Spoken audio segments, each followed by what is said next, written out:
Hi guys, this is Viji, welcome back to our channel. Guys आज की इस video में हम सीखेंगे बेसिक्स ऑफ इंग्लिश लैंग्वेज। हाँ गाइस, जैसे कि अल्फाबेट क्या होता है, लेटर क्या होता है, वर्ड क्या होता है और सेंटेंस क्या होता है, ये इस वीडियो के अंदर आज मैं आपको बताने वाला हूँ। क्योंकि गाइस आपको स्कूल में बता दिया जाता है कि अल्फाबेट 26 होते हैं। हाँ गाइस, अगर आपको भी यही लगता है, आप भी यही समझते हैं कि अल्फाबेट 26 होते हैं, तो सॉरी फॉर द वर्ड, आपको किसी जेन्युइन सोर्स से चेक करने की जरूरत है।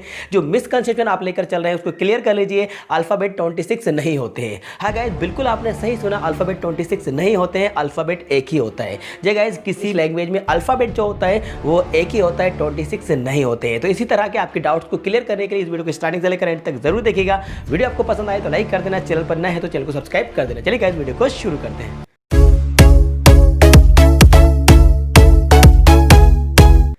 सो गाइस, सबसे पहले हम इस अल्फाबेट को ही समझ लेते हैं, अल्फाबेट के बारे में ही जान लेते हैं कि ये कितने होते हैं और क्या होते हैं। देखिए, आज आपको मैंने अभी रिसेंटली बताया कि जो अल्फाबेट है वो एक होते हैं। जी गाइस, किसी भी लैंग्वेज में जो अल्फाबेट होता है वो एक होता है, वो 26 नहीं होता है। एक चीज़, दूसरी चीज़ मैं आपको क्लियर कर दूं कि इसको आपको अल्फाबेट्स नहीं लिखना है, अल्फाबेट्स नहीं बोलना है, सिंगल आपको अल्फाबेट बोलना है। जी गाइस, अल्फाबेट्स में एस लगाने की जरूरत नहीं है, आपको सिंगल अल्फाबेट बोलना है। ओके, और अल्फाबेट एक होता है, आपने सही सुना, ये 26 नहीं होते हैं। जी गाइस, देखिए ए बी सी डी ये लेटर्स होते हैं, इनको आप अल्फाबेट नहीं कह सकते। मतलब ए अल्फाबेट नहीं है, बी अल्फाबेट नहीं है, सी अल्फाबेट नहीं है, सो ऑन जेड तक जो 26 हैं इनको हम लेटर्स कहेंगे, ये अल्फाबेट नहीं है। ओके गाइस, तो ए को आप अल्फाबेट नहीं कहेंगे, बी को आप अल्फाबेट नहीं कहेंगे। ये जो लेटर्स हैं ये 26 होते हैं और इन लेटर्स के कॉम्बिनेशन को, इनके कलेक्शन को आप अल्फाबेट कहते हैं। जी गाइस, तो याद रखिएगा कि अल्फाबेट एक ही होता है, अल्फाबेट 26 नहीं होते हैं। ओके गाइस, सबसे पहले मैं आपको इसकी डेफिनेशन के बारे में बता देता हूँ। An alphabet is the collection of all the letters in any language। हाँ गाइस, तो जो अल्फाबेट है वो किसी भी लैंग्वेज में उस लेटर्स का एक कलेक्शन होता है, कॉम्बिनेशन होता है, उस कलेक्शन को ही हम कहते हैं अल्फाबेट। ओके गाइस, तो यहाँ पर आपको ए से लेकर जेड तक जो है ये लेटर्स हैं। एक चीज़ मैं आपको और बता दूँ कि ये जो अल्फाबेट आप इसको ट्रांसलेट करेंगे तो आपको पता चलेगा कि इसकी हिंदी होती है वर्णमाला। ओके गाइस, अब आप इस वर्णमाला को ध्यान से देखिए, इस वर्ड को ध्यान से देखिए। इसको हम 2 पार्ट्स में डिवाइड कर सकते हैं, वर्ण और माला। तो जब वर्ण और माला आप देखेंगे तो यहाँ पर खुद अपने आप में एक वर्ड जुड़ा हुआ है, माला। तो मतलब कि माला बनाने के लिए आप ए से माला नहीं बना सकते, बी से माला नहीं बना सकते, सी से माला नहीं बनेगी। मतलब ए से लेकर जेड तक जो 26 लेटर्स हैं, यहाँ पर 26 मतलब कि 26 की 26 मालाएं आप नहीं बना सकते। लेकिन इन लेटर्स को एक माला में पिरो सकते हैं, मतलब एक माला इन लेटर्स से मिलकर बन सकती है। बात समझ में आ गई होगी आपको कि ये जो ए से लेकर जेड तक 26 मतलब कि जो 26 लेटर्स हैं, इन लेटर्स से मिलकर एक माला बन जाएगी। 26 की 26 मालाएं नहीं बनाई जा सकती क्योंकि एक फूल से माला नहीं बनती है।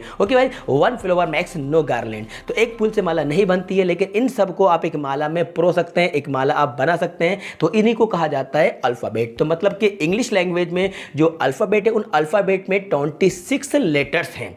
क्या है? 26 लेटर्स हैं। ये बात करते हैं इन लेटर्स के बारे में, ए से लेकर जेड तक जो 26 लेटर हैं। तो गाइस देखिए, जब आप ए को ए, बी को बी बोलेंगे और यहाँ पर आप सी डी से आप एंड तक जाएंगे, सो ऑन, तो जेड लास्ट में। अब इस जेड को ध्यान से देखिए, आपने इसको जेड कहा, लेकिन आप ध्यान दीजिए कि जेड को कभी जी भी बोला जाता है। जी हाँ, जेड को जी भी बोला जाता है। तो इसको जी क्यों बोला जाता है और जेड को जेड भी बोलते हैं? दोनों ही सही हैं, जेड भी सही है, जी भी सही है। ये कन्फ्यूज़न क्यों है? इनमें डिफरेंस क्या है मैं आपको बता दूं। जेड भी है और जी भी। देखिए, इनमें डिफरेंट क्या होता है कि ये जो जेड बोलते हैं हम यूके, मतलब कि यूनाइटेड किंगडम की जो हम इंग्लिश बोलते हैं, तो वहाँ पर यूके में इसको, यहाँ पे हम जो यूज़ करेंगे ब्रिटिश इंग्लिश में, तो इसको हम बोलेंगे जेड। और आपने टेलीविज़न पर एक देखा होगा चैनल, जी टीवी आता है, जी टीवी, उसको जेड टीवी नहीं बोला होगा आपने, जी टीवी देखा होगा, जी टीवी लिखा रहता है, जी टीवी। तो वो जी टीवी जो लिखा रहता है और जी टीवी जो बोला जाता है, वो जी टीवी इसलिए बोला जाता है कि वो US, United state of America की इंग्लिश में, अमेरिकन इंग्लिश में इसको हम जी पढ़ते हैं, और ब्रिटिश इंग्लिश में, यूके की इंग्लिश में इसको बोला जाता है जेड। तो इसलिए मैं आपको एक डाउट और क्लियर कर दूं कि इंग्लिश को आपको एज अ लैंग्वेज समझना है, आपको इंग्लिश को यहाँ पर सब्जेक्ट नहीं कहना है। English is a language not a subject. Okay, English is a language not a subject. तो याद रखिए गाइस, इंग्लिश जो है वो एक लैंग्वेज है, कोई सब्जेक्ट नहीं है। जी गाइस, इंग्लिश जो है वो एक लैंग्वेज है, इंग्लिश सब्जेक्ट नहीं है। जैसे कि मैथमेटिक्स सब्जेक्ट है, तो मैथमेटिक्स में 2 और 2 4 हो जाते हैं, 2 और 2 5 नहीं हो सकते। लेकिन इंग्लिश जो लैंग्वेज है, यहाँ पर आप देखेंगे कि गाइस कभी आई के साथ वाद लग जाता है और कभी आई के साथ वर भी लग जाता है।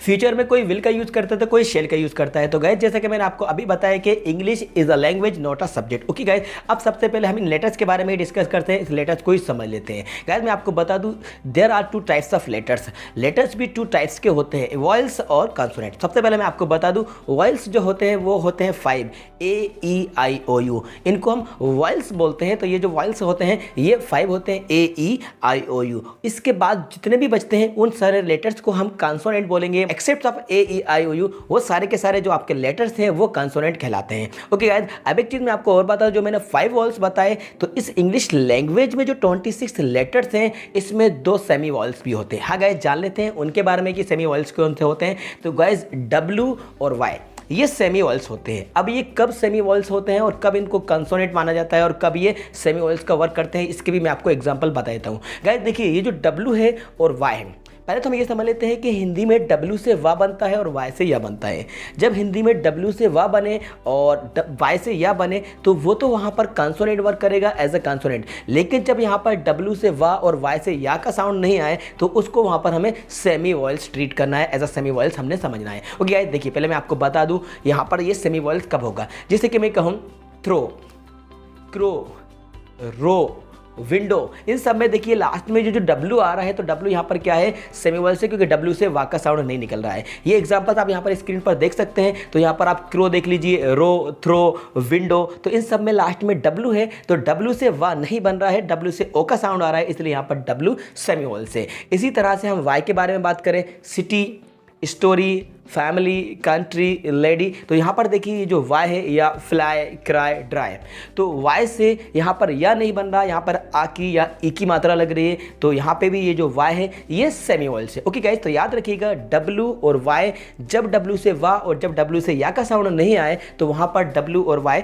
सेमी वॉयल्स कहलाते हैं। इसके अलावा आप देखेंगे W से वर्क, विन, वेट, वाटर, तो यहाँ पर ये जो W है ये W यहाँ पे कंसोनेंट है, क्योंकि W से यहाँ पे वा बनना है। इसी तरह से Y से देखेंगे यू है, येलो है, योर है, तो इस तरह से ये जो W Y है Y यहाँ पे कंसोनेंट है जब यहाँ से इसका या साउंड निकल रहा है। गाइस अब मैं आपको लेटर की डेफिनेशन बता देता हूँ, लेटर की डेफिनेशन के बारे में बताता हूँ कि लेटर की डेफिनेशन क्या होती है। Guys the smallest unit of any language is called letter. हाँ गाइस, किसी भी लैंग्वेज की जो स्मॉलेस्ट यूनिट होती है, जो सबसे छोटी इकाई होती है, उसी को लेटर कहा जाता है, उसी को अक्षर कहा जाता है, जिसको आप तोड़ नहीं सकते। इसीलिए मैंने आपको अभी बताया था, A लेटर है, B लेटर है, C लेटर है, D लेटर है, मतलब कि Z तक जो है वो लेटर से आप A को नहीं तोड़ सकते, आप उसको 2 पार्ट्स में डिवाइड नहीं कर सकते। इसी तरह से B है, इसी तरह से C है, तो स्मॉलेस्ट यूनिट को ही हम यहाँ पर लेटर कहते हैं, अक्षर कहते हैं। Okay guys, I hope that आप समझ चुके हैं लेटर क्या होता है। ठीक है, हम वर्ड के बारे में जान लेते हैं कि वर्ड क्या होता है। देखिए हमने ये तो जान लिया है कि सबसे छोटी इकाई, जो सबसे छोटी यूनिट होती है वो लेटर होता है, और लेटर से मिलकर बनता है वर्ड, मतलब कि लेटर से मिलकर वर्ड बनता है। तो जो छोटी इकाई है वो लेटर है, अब लेटर से जो बड़ा होता है वो वर्ड होता है। तो गाइस मैं आपको इसकी डेफिनेशन के बारे में बता देता हूँ कि वर्ड की डेफिनेशन क्या होती है। Guys, a systematic group of letters which gives a complete sense is called a word. मतलब कि अक्षरों के समूह को हम यहाँ पर शब्द कहते हैं। जो एक सिस्टमेटिक वे होता है, जो सिस्टमेटिक वे होता है उसी को हम यहाँ पर वर्ड कहते हैं, लेटर्स का। मतलब कि आप समझ सकते हैं कि लेटर्स को एक सिस्टम से, एक सिस्टमेटिक तरीके से आप उसको सेट करेंगे, तभी जाकर आप वहाँ पर वर्ड बना पाएंगे, जिसका कोई ना कोई मीनिंग निकलेगा, जिसका कोई ना कोई सेंस निकलेगा। एग्जाम्पल के तौर पर आप यहाँ पर देख सकते हैं बुक। तो गाइस देखिए, ये बुक क्या है, वर्ड है। बुक क्या है, वर्ड है। अब बुक में ये जो है लेटर्स हैं, मतलब कि BOOK, बुक, तो यहाँ पे हम लिखेंगे, कहेंगे इसको हम कहेंगे वर्ड। लेकिन अगर मैं यहाँ पे लिख दूँ OBOK तो यहाँ पर ये वर्ड नहीं होगा। क्यों नहीं होगा? क्योंकि यहाँ पर इसका कोई मीनिंग नहीं निकल रहा है। इसी तरह से गर्ल, आप देख सकते हैं GIRL, गर्ल, अगर इसको मैं RLGR ऐसा करके लिख दूं तो यहाँ पर ये लेटर्स होंगे, लेकिन इसका कोई मीनिंग नहीं निकलेगा, तो यहाँ पर हम इसको वर्ड नहीं कहेंगे। ओके गाइस, इसी तरह से हम कैट भी कह सकते हैं, TAC, अगर इसको ऐसा लिख दिया जाए तो यहाँ पर ये वर्ड नहीं कहलाएगा, ये लेटर्स कहलाएंगे। ओके गाइस, तो याद रखिएगा लेटर्स के ग्रुप को ही हम वर्ड कहते हैं, लेटर्स की ग्रुप को ही हम वर्ड कहते हैं, लेकिन इनको सिस्टम से, सिस्टमेटिक तरीके से जमाया जाता है, अरेंज किया जाता है, तभी यहाँ पर हम इनको वर्ड कहते हैं, क्योंकि इनका कोई ना कोई पर्टिकुलर मीनिंग निकलता है। अगर उसका मीनिंग नहीं निकले, उसको सिस्टम से नहीं जमाया जाए, जिस तरह से मैंने OBOK इस तरह से लिख के बताया, तो वो वर्ड नहीं कहलाएगा, उनको हम लेटर्स ही कहेंगे। तभी तो कहा जाता है rearrange the letters and make a meaningful word. Okay, इस तरह से आपने देखा होगा, आपने छोटी क्लासेस में आपने छोटे बच्चों को देखा होगा, अरेंज करते हुए लेटर्स को वो अरेंज करके वो एक कंप्लीट वर्ड बनाते हैं, जिसका कोई ना कोई मीनिंग निकलता है, कोई ना कोई अर्थ निकलता है। गाइज अब बात करते हैं सेंटेंस के बारे में। हाँ गाइज, क्योंकि हमने सबसे पहले जाना लेटर के बारे में, वर्ड के बारे में, सेंटेंस के बारे में, कि सबसे छोटी इकाई लेटर, उससे बड़ा वर्ड और उससे बड़ा होता है सेंटेंस। तो पहले मैं आपको इस सेंटेंस की डेफिनेशन के बारे में बता देता हूँ। तो guys a group of words, जी हाँ, a group of words which gives a complete sense is called a sentence. तो गाइज शब्दों के समूह को सेंटेंस कहा जाता है। जी गाइज, ये जो हमने वर्ड को समझा, तो इन वर्ड्स को आप सही तरीके से अरेंज करके एक सेंटेंस बनाते हैं जिसका कोई ना कोई अर्थ निकलता है, जिसका कोई मीनिंग निकलता है। इसलिए यहाँ पर हम कहते हैं a group of words which gives a complete sense is called a sentence. Okay guys, for example कि Rahul is a good boy. अब यहाँ पर देखिए Rahul is a good boy, तो यहाँ पर सब वर्ड्स थे, राहुल वर्ड्स थे, लेकिन यहाँ पर हम इसको वर्ड्स नहीं कहेंगे और लेटर्स भी नहीं कहेंगे, इसको हम यहाँ पर सेंटेंस कहेंगे। क्यों? क्योंकि यहाँ पर ये लिखा हुआ है Rahul is a good boy. तो इसको हम पूरे को ट्रांसलेट करेंगे तो मतलब राहुल एक अच्छा लड़का है, तो यहाँ पर हम इसको सेंटेंस कहेंगे। अब यहाँ पे इसको वर्ड नहीं कहेंगे, लेटर नहीं कहेंगे, क्योंकि ये जो वर्ड्स का कॉम्बिनेशन है, वर्ड्स का कलेक्शन है, जिसका मीनिंगफुल अर्थ निकल रहा है, जिससे हम सेंटेंस बोलेंगे। ओके गाइज, तो Rahul is a good boy. इसी तरह से हम कह सकते हैं she is a beautiful girl, she is a beautiful girl. तो यहाँ पर देखेंगे ये भी एक सेंटेंस है जिसका कंप्लीट अर्थ निकल रहा है, कंप्लीट सेंस निकल रहा है। She is a beautiful girl, वह एक सुंदर लड़की है, तो यहाँ पर ये भी एक सेंटेंस है। ओके गाइज, तो इस तरीके से हमने ये जाना कि सेंटेंस वो होता है जो अक्षरों के समूह से मिलकर बनता है। ओके गाइज, तो ये आज की वीडियो में हमने क्लियर करा कि लेटर क्या होता है, वर्ड क्या होता है, सेंटेंस क्या होता है और अल्फ़ाबेट क्या होते हैं। ये सारे कॉन्सेप्ट, ये सारे डाउट आज की इस वीडियो में मैंने आपको बता दिए हैं। Okay guys, I hope that आपको ये वीडियो पसंद आई होगी, आज आपने समझ लिया होगा। आपके जो भी डाउट्स थे, जो मिसकंसेप्शन आप लेकर चल रहे थे कि अल्फाबेट्स 26 होते हैं या अलग अलग तरह से आपको बता दिया जाता है, तो गाइस मैंने आपको ये क्लियर कर दिया है। आपको जो रटा दिया जाता है कि अल्फाबेट 26 होते हैं, वो सारे डाउट्स, वो सारे कंफ्यूजन आज की इस वीडियो में आपको